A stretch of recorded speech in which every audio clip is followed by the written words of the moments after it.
안녕하세요. 더와이 컨설팅의 김영화입니다. 이번 영상은 공공기관 ESG 어디서부터 시작해야 하는가? 라는 주제로 이야기해 볼게요. 제가 ESG가 유행이구나 라고 체감한 때가 작년부터였어요. 기관의 담당자분들과 미팅을 하다 보면 제게 질문을 하시거든요. 대표님, 요즘 ESG가 유행이라는데 그게 뭐예요? 라고 모르시는 거죠.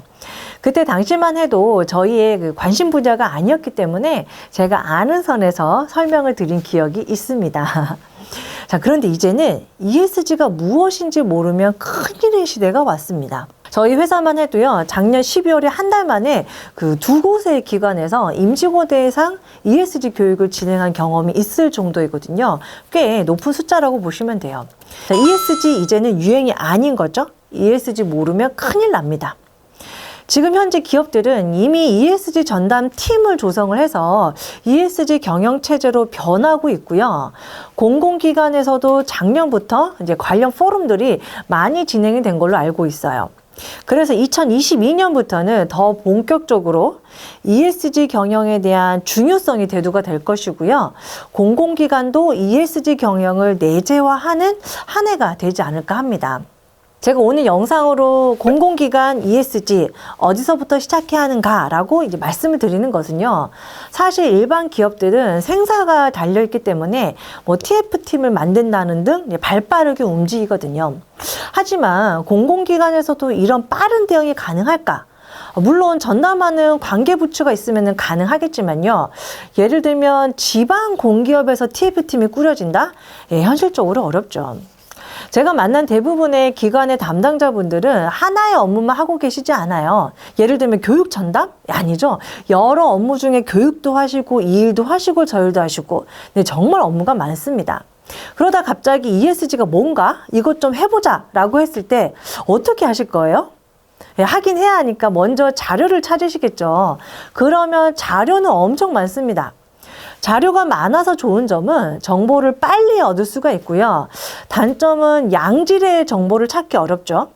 어쨌든 ESG가 무엇인지는 금방 알게 되실 거예요. 하지만 어디서 문제가 생길까요? 어떻게 해야 하는 거지? 이게 진짜 어려운 거예요. 그래서 공공기관 ESG 이 키워드를 가지고 관련된 자료, 영상들, 포럼들을 제가 다 봤는데요. 어떤 기대를 했냐면 공공기관에서 실제적으로 할 수 있는 방법들이 있겠구나라고 기대했습니다. 어떻게 됐을까요? 아주 실망스럽게도 자료는 많은데요. 제가 읽었던 책들이랑 같아요. 이 말은 뭐냐면 이게 무엇인지 왜 중요한지는 있는데 방법이 없는 거예요. 그리고 공통점은요. 교수님들이 설명하시는데 너무 어려워요. 10년 전에 제가 대학 다닐 때 느낌이에요. 그래서 제가 생각했을 때 ESG를 가장 쉽게 그리고 편하게 접근하는 방법이 바로 KESG입니다.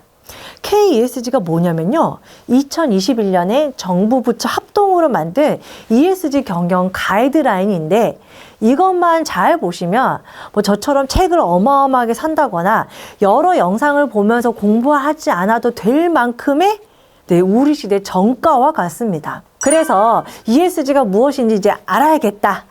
한번 해봐야겠다 라고 생각하신다면 반드시 KESG 가이드라인을 먼저 보십시오. 그리고 나서 거기에 있는 ESG 각각의 항목과 관련된 평가 문항들을 한번 보세요. 그러면요, 이것을 어떻게 해야 하는지 감이 오실 겁니다. 제가 감이라고 말씀드린 이유는 뭐냐면 나는 그 기관에서 실제 일하고 있는 사람이니까 ESG에 대한 기본 개념, 평가 항목만 보시면 우리 기관에서 현재 하고 있는 업무들과 유사하다는 것을 알기 때문이거든요. 그리고 혹시나 유사하지 않아도요, 이미 공공기관은 사회적 책임, 지속 가능성에 대한 중요성이 강조되어 왔기 때문에 그런 행동 강령이 조직 내부에 다 있습니다. 그래서 어떻게 해야 하는지 감이 온다라고 말씀드리는 거예요. 자, 실무자가 처음부터 완벽하게 할 수 없죠? 아마 ESG 전문가도 마찬가지일 거예요.